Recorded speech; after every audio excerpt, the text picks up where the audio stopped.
मैं कुछ भी नया करने से भयभीत होता हूं। मैं इस भय से मुक्त कैसे होऊं?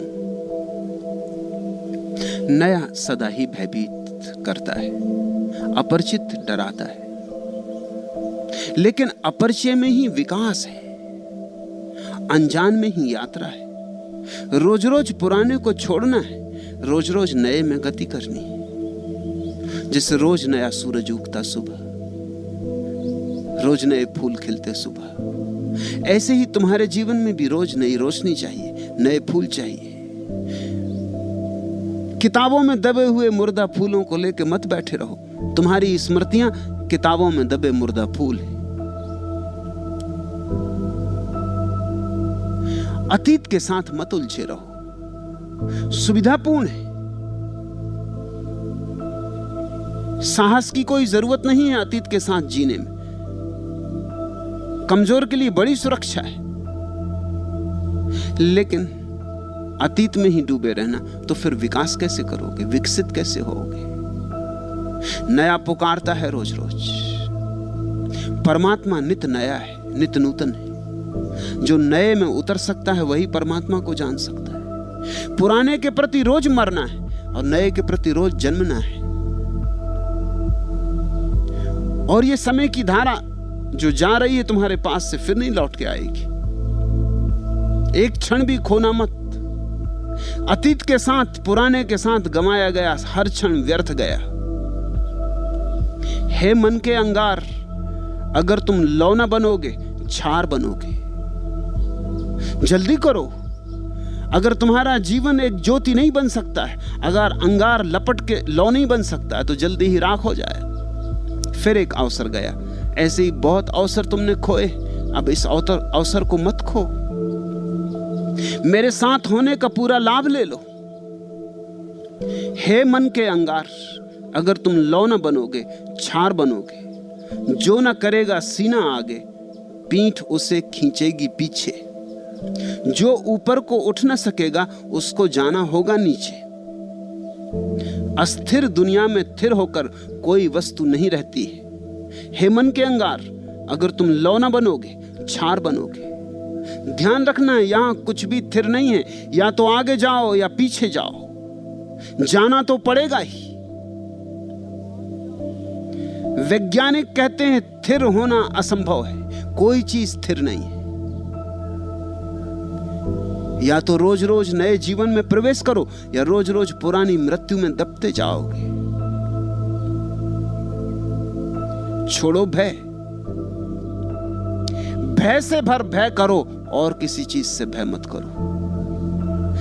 जलना अर्थ उन्हीं का रखता जो कि अंधेरे में खोयों को हाथों के ऊपर अवलंबित आकुल संकित दृक कोयों को आशा का आश्वासन देकर जीवन का संदेश सुनाते। जो न किरण की रेख बनोगे, धूल धुएं की धार बनोगे। हे मन के अंगार, अगर तुम लौ न बनोगे, छार बनोगे। हृदय मिला है, उसमें चाहो तो सारा संसार बसा लो। जिसका चाहो जी बहलाओ, जिससे चाहो जी बहलाओ। कंठ मिला है जो भीतर से उठता है बाहर बिखराओ। भार बनोगे मन के ऊपर, जो न सहज उद्गार बनोगे। हे मन के अंगार, अगर तुम लौ न बनोगे, छार बनोगे। राख हुआ जाता है जीवन, प्रतिपल राख की परत पर परत जमी जाती। अंगार को लपटने दो, अंगार को लौ बनने दो। नए का भय क्या, नया तो जीवन है। नए का भय क्या, नया तो परमात्मा है। लेकिन बहुत लोग राख होने में सुविधा पाते। बहुत लोग मरने के पहले मर जाते। बहुत लोग ऐसे जीते हैं जैसे कब्र में हों। खोलो द्वार दरवाजे मन के। परमात्मा रोज दस्तक देता है, उसकी दस्तक सुनो। नए के साथ जाने में ही तुम्हारा विकास है। नए के साथ ही तुम आकाश में उड़ सकोगे। भूलें होंगी और वही कारण है डर का। हर एक आदमी को यह समझाया गया है बचपन से, भूले मत करना। उसके कारण भय पैदा हो गया कहीं भूल ना हो जाए। पुराने काम में भूल नहीं होती क्योंकि जाना माना है, वही वही तुम करते रहते हो, करते ही रहे हो, वही वही करते रहते हो, भूल नहीं होती। एक बात तय होती कि भूल नहीं होती, मगर सबसे बड़ी भूल हो गई कि तुम मुर्दा हो गए, तुम जिंदा ना रहे। मैं तुमसे कहता हूं, भूलों से भय मत खाओ। भूलें करने वाले ही जीवन में कुछ सीख पाते। एक ही बात याद रहे, वही भूल बार बार ना हो। नई भूल रोज करो, नई भूल इजाद करो, जाग के भूल करो, ताकि भूल से कुछ सीख लो और भूल का कुछ परिणाम हो जाए। भूल तो पीछे छूट जाएगी, लेकिन भूल से सीखी जो बात तुमने, उसकी सुगंध तुम्हारे साथ सदा रह जाएगी। भूलें करके ही तो आदमी सीखता है। परसों एक जर्मन सन्यासी ने मुझसे पूछा, ईसाइयों की कहानी है, एक बाप के दो बेटे थे। दोनों बेटे आपस में बड़े विपरीत थे। बड़ा बेटा तो बड़ा पुरातनपंथी, रूढ़ग्रस्त। छोटा बेटा बड़ा बगावती, विद्रोही। दोनों में बनती भी नहीं थी। बड़ा बेटा तो लीक लीक चलता, लकीर लकीर चलता, लक्ष्मण रेखा के बाहर कभी ना जाता। छोटा बेटा लक्ष्मण रेखा के भीतर ही ना आता, वो बाहर ही बाहर जाता। आखिर झगड़ा इतना बढ़ गया कि बूढ़े बाप ने उन दोनों को अलग कर दिया। संपत्ति बांट दी गई। छोटा बेटा अपनी संपत्ति लेकर शहर चला गया। छोटे गांव में क्या संपत्ति का करोगे, सुविधा नहीं। चला गया होगा उन दिनों की बंबई, उन दिनों का कलकत्ता।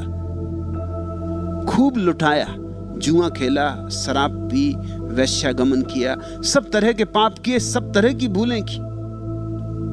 जल्दी ही भिखारी हो गया। बड़ा बेटा खेत पर काम करता रहा, गायों की देखभाल करता रहा, संपत्ति बढ़ाता रहा। 10 साल में बड़े बेटे ने संपत्ति कोई 5 गुनी कर ली। छोटा बेटा बिल्कुल भिखारी हो गया, भीख मांगने लगा। एक दिन रास्ते पर भीख मांगते मांगते उसे याद आया, एक द्वार के सामने खड़ा था। संयोग की बात कि उस मकान का द्वार ठीक वैसा था जैसे उसके बाप के मकान का द्वार। उसे याद आया कि हद हो गई, मैं भीख मांग रहा हूं। मेरे घर सैकड़ों नौकर हैं।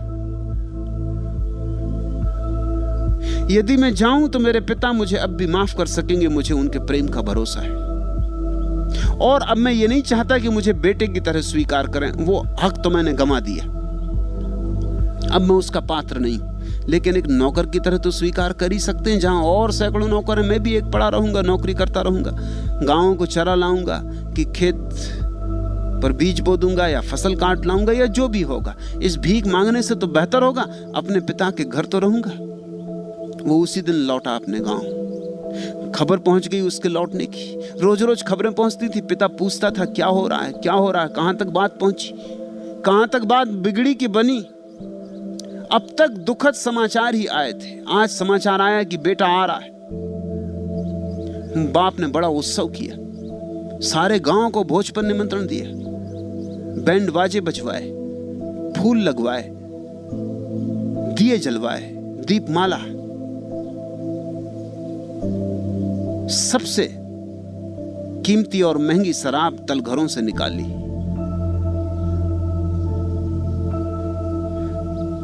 बहुमूल्य से बहुमूल्य भोजन तैयार करवाए। बड़ा बेटा तो खेत में काम कर रहा था, उसे कुछ पता नहीं था। दिन भर की धूप दोपहरी में काम करके जब वो लौट रहा था तो रास्ते पर गांव में उसे किसी ने कहा कि हद हो गई, अन्याय की भी एक सीमा होती। तुम्हारे बाप ने बहुत अन्याय किया तुम्हारे साथ। तुम इसके पास रहे, इसकी सेवा की, इसकी आज्ञा का पालन किया। तुम्हारे लिए कभी बैंड बाजे न बजे, और तुम्हारे लिए कभी गांव को भोज न दिया गया, और तुम्हारे लिए कभी शराब की कीमती बोतलें न निकाली गई। आज तुम्हारा छोटा भाई, वो सुपूत वापस लौट रहा है। उसके स्वागत में ये सारा आयोजन हो रहा, तुझे कुछ पता है? बेटे ने सुना तो उसकी छाती धक से हो गई। उसने कहा, यह अन्याय है। आज तक मैंने कभी पिता की किसी बात का विरोध नहीं किया, लेकिन आज बर्दाश्त मैं भी ना कर सकूंगा। वो आया बड़े क्रोध में, अपने बाप से बोला कि क्या हो रहा है, मेरे लिए कभी स्वागत नहीं। बाप ने कहा तू तो मेरे पास है, लेकिन जो भटक गया था वो वापस लौट रहा है। तूने कभी कोई भूल ही नहीं की, लेकिन जिसने बहुत भूलें की वो भूलों से जाग गया, वापस लौट रहा है। इसलिए उसका स्वागत जरूरी है। जर्मन सन्यासिन ने मुझसे पूछा, वो एक ईसाई पादरी की पत्नी है, वो भी मेरे सन्यासी। उसने पूछा कि मेरे मन में सदा ये सवाल उठता है कि बड़े बेटे के संबंध में क्या, छोटे बेटे का स्वागत हो रहा है तो ठीक है, मगर बड़े बेटे के संबंध में क्या। मैंने उससे कहा बड़ा बेटा सिर्फ कहानी को पूरा करने के लिए है, बड़े बेटे का जन्म ही नहीं हुआ, क्योंकि जिसने भूले नहीं की उसने कुछ सीखा ही नहीं। जो कभी दूर नहीं गया वो पास भी नहीं आ सकता। बड़ा बेटा पास है मगर पास नहीं आ सकता क्योंकि दूर ही नहीं गया। ये जीसस की कहानी बड़ी प्यारी है। ये कह रही भूल करो, डरो मत, क्योंकि भूल से ही तो सीखोगे। भूल जब सूल बन के चुभेगी तभी तो तुम जागोगे, और हर भूल कुछ सिखा जाएगी। उसी भूल को दोहराना मत, दोहराने में क्या सार है। फिर भूल को ही दोहराने में लकीर के फकीर मत हो जाना। जो आदमी रोज रोज नित्य भूलें करता जाए और साहस पूर्वक करता जाए और हर भूल से कुछ सीखता जाए, उसकी संपदा विकसित होने लगती। वही व्यक्ति किसी दिन प्रज्ञा को उपलब्ध होता है। उसी व्यक्ति के जीवन में बुद्धिमत्ता के मेघ घिरते, उसी के जीवन में ज्ञान की वर्षा होती। एक तो ज्ञान है जो किताबों से मिलता है, वो कचरा है, और एक ज्ञान है जो जीवन से मिलता है, वही बहुमूल्य है। तुम ध्यान रखना, जिसने पाप ठीक से नहीं पहचाना वो कभी पुण्य को नहीं पहचान पाएगा, और जिसने संसार को ठीक से नहीं देखा वो परमात्मा के पास नहीं आ पाएगा। ये संसार परमात्मा के पास आने के लिए ईजाद की गई भूल है। ये परमात्मा के द्वारा ही ईजाद की गई भूल है। ये उपाय है, ये अवसर है तुम्हें भटकाने का, तुम्हें भुलाने का। और तो भूल भूल के तुम जब याद करोगे, चूक चूक के जब तुम फिर वापस लौट आओगे, तो हर बार तुम्हारी प्रौढ़ता बढ़ेगी, हर बार तुम्हारा केंद्रीकरण बढ़ेगा, हर बार तुम्हारी चेतना ज्यादा प्रखर होती जाएगी। ध्यान रहे, हे मन के अंगार, अगर तुम लौ न बनोगे, छार बनोगे। जो न करेगा सीना आगे, पीठ उसे खींचेगी पीछे। जो ऊपर को उठ न सकेगा, उसको जाना होगा नीचे। अस्थिर दुनिया में थिर होकर कोई वस्तु नहीं रहती है। हे मन के अंगार, अगर तुम लौ न बनोगे, छार बनोगे। जो न किरण की रेख बनोगे, धूल धुएं की धार बनोगे। भार बनोगे मन के ऊपर, जो न सफल उद्गार बनोगे। हे मन के अंगार, अगर तुम लौ न बनोगे, छार बनोगे। भूल से भयभीत ना हो, वही भय है कि कहीं भूल ना हो जाए। इसलिए घर के भीतर छिपे रहो, गोबर गणेश बने बैठे रहो, कहीं भूल ना हो जाए। मैं तुमसे कहता हूं, भय छोड़ो, निकलो घर के बाहर। भूलें होने दो, बस एक भूल दोबारा ना हो, इतना स्मरण रहे। जल्दी ही भूलें चुक जाएंगी और जल्दी ही तुम पाओगे सद्य स्नात, ताजे तुम हो गए, अभी अभी नहाए तुम हो गए। और तब जीवन एक नया ही आविर्भाव लेता है, एक नया रंग। जीवन एक नई धुन लेता है, एक नया गीत। जीवन आनंद बन जाता है। जीवन के उस आनंद बन जाने का नाम ही ईश्वर का अनुभव है।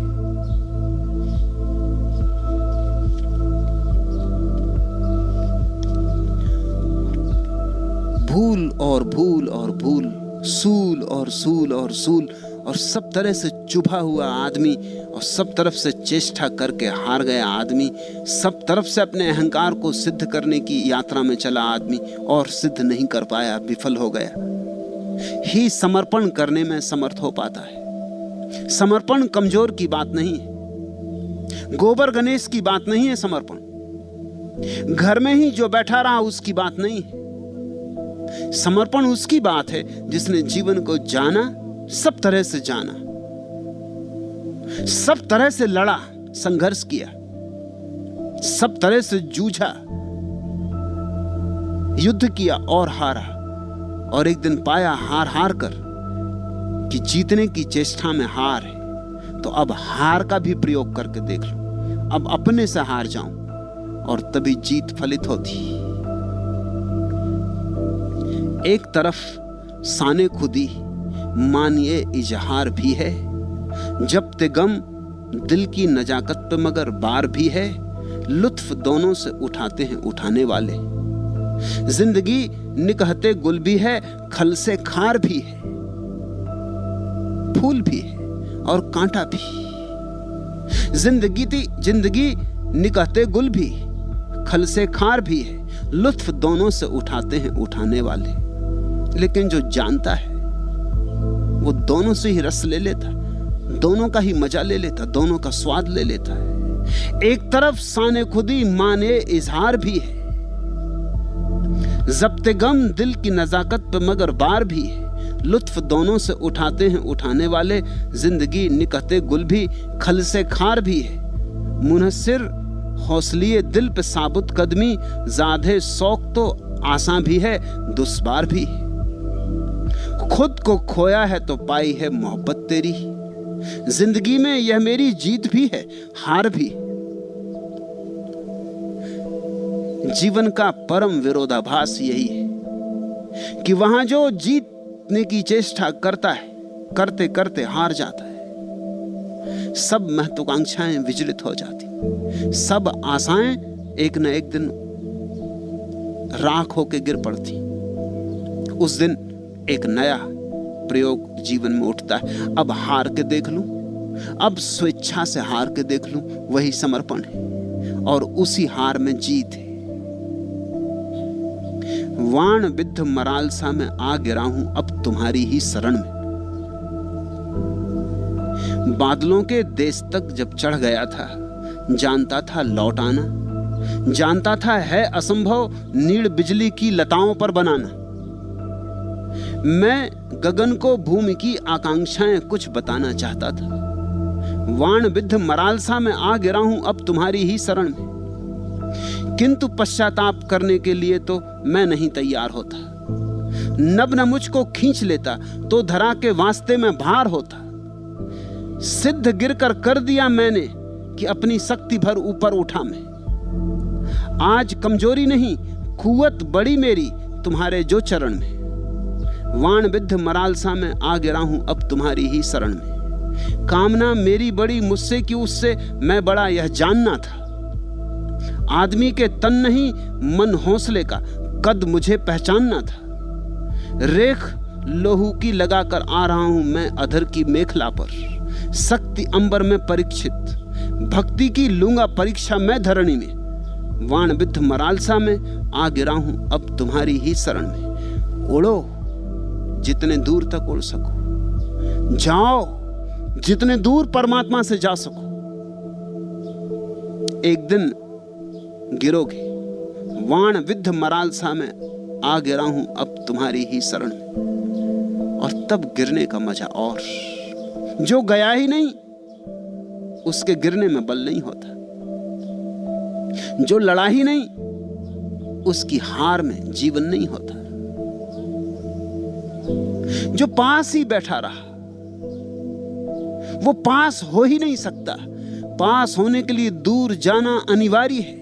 बाण विद्ध मरालसा में आ गिरा हूं अब तुम्हारी ही शरण में। बादलों के देश तक जब चढ़ गया था, जानता था लौट आना, जानता था है असंभव नीड़ बिजली की लताओं पर बनाना। साफ है कि इस जगत में कोई घर नहीं बना सकता, और साफ है कि बिजली की लताओं पर नीड़ बनाने कोई जाएगा तो हारेगा। बादलों के देश तक जब चढ़ गया था, जानता था लौट आना, लौटना भी पता था, लेकिन तब तक क्या लौटना जब तक आगे जाने की सुविधा हो। लौटना तो तभी सार्थक होता है जब आगे जाने का उपाय ही ना रहा। आखिरी सीमा तक अहंकार जाता है तो ही टूटता है, गिरता है, समर्पित होता है। जानता था है असंभव नीड़ बिजली की लताओं पर बनाना। कौन नहीं जानता। पानी पर रेखाएं खींच रहे हैं, कागज की नावें तैरा रहे हैं, लेकिन तैराना जरूरी है। वे नावें डूबे तो हमें अनुभव, वे लकीरें मिटे तो हमें पता चले। मैं गगन को भूमि की आकांक्षाएं कुछ बताना चाहता था। वो जो दूर उड़ रहा था आकाश में, इस भूमि की आकांक्षाओं की खबर आकाश को देना चाहता था। किंतु पश्चाताप करने के लिए तो मैं नहीं तैयार होता। समझ लेना ये बात, जो सच में ही जीवन को जीकर जीवन में जाग कर लौटे हैं, उन्हें पश्चाताप नहीं होता। वो परमात्मा से ये नहीं कहते कि हम पश्चाताप कर रहे हैं, कि हमसे भूलें हुई। पश्चाताप क्या? क्योंकि उन्हीं भूलों के कारण तो परमात्मा मिला। पश्चाताप कैसा? अंधेरे में गए, अंधेरे को भोगा, उसी से तो प्रकाश की तलाश पैदा हुई। पश्चाताप कैसा? पाप किया, उसी पाप से तो पुण्य की यात्रा शुरू हुई। पश्चाताप कैसा? इसलिए मैं तुमसे कहता हूं, पश्चाताप मत करना। पश्चाताप करने की कोई जरूरत ही नहीं। पश्चाताप का तो मतलब होता हमने कोई भूल की थी, नहीं करनी थी, ऐसी कोई बात की थी। ऐसी कोई बात ही नहीं है जो नहीं करनी, सारी बात कर लेनी। कर लेने से ही बोध है, बोध से मुक्ति है। पश्चाताप ना समझ करते। समझदार जीवन को जीते हैं और जानते हैं कि जीवन परमात्मा ने दिया है, उसके पीछे राज है, ये पाठशाला है। किंतु पश्चाताप करने के लिए तो मैं नहीं तैयार होता। नब न मुझको खींच लेता तो धरा के वास्ते में भार होता। वो जो आकाश ने खींच लिया था, उसी ने मुझे पहली बार धरा पर आने की सुविधा दी। अब मैं भार नहीं हूं। नब न मुझको खींच लेता तो धरा के वास्ते में भार होता। सिद्ध गिरकर कर दिया मैंने कि अपनी शक्ति भर ऊपर उठा मैं। आज कमजोरी नहीं, कुवत बड़ी मेरी तुम्हारे जो चरण में। ये कमजोरी के कारण नहीं गिरा हूं, जितनी शक्ति थी उतना तो मैं उठा था आकाश में। शक्ति चुक गई, सीमा आ गई। अब जो गिरा हूं, कमजोरी के कारण नहीं गिरा हूं, शक्ति की उड़ान के कारण ही गिरा हूं। ये जो मेरी समर्पण की दशा है, ये अहंकार की अंतिम निष्पत्ति है। यह परम विरोधाभास है। जो इसे समझ लेता है, उसे जीवन में समझने को कुछ भी नहीं रह जाता। वाण विद्ध मरालसा में आ गिरा हूं अब तुम्हारी ही शरण में। कामना मेरी बड़ी मुझसे कि उससे मैं बड़ा, यह जानना था, यह जानना ही पड़ेगा। पश्चिम का एक बहुत बड़ा धनी एंड्रू कार्नेगी मरा, तो उसके एक मित्र ने पूछा कि तुम्हें कौन सी चीज कमाने में लगाई रही,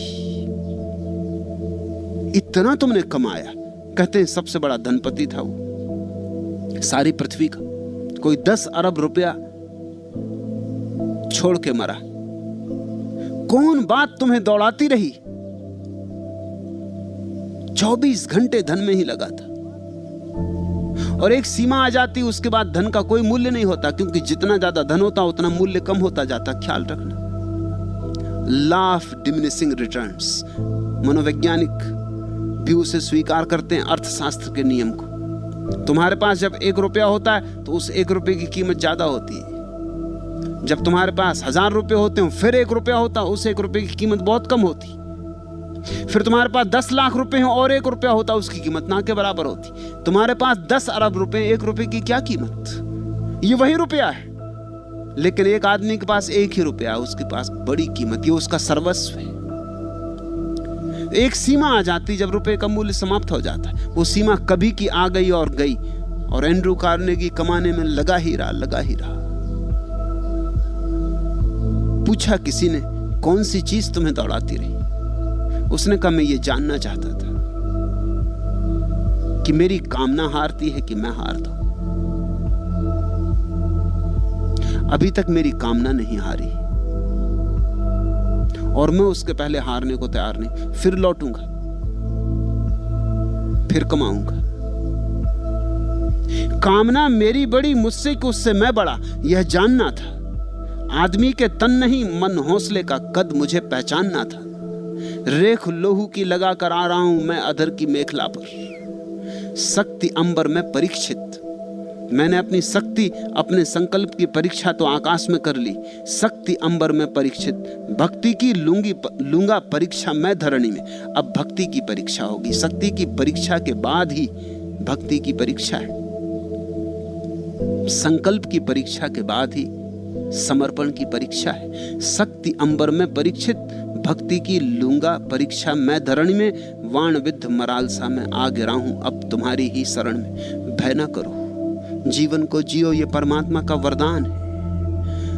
रोज रोज जियो, गहनता से जियो, सघनता से जियो, जरा भी भय न करो, अभय होकर जियो।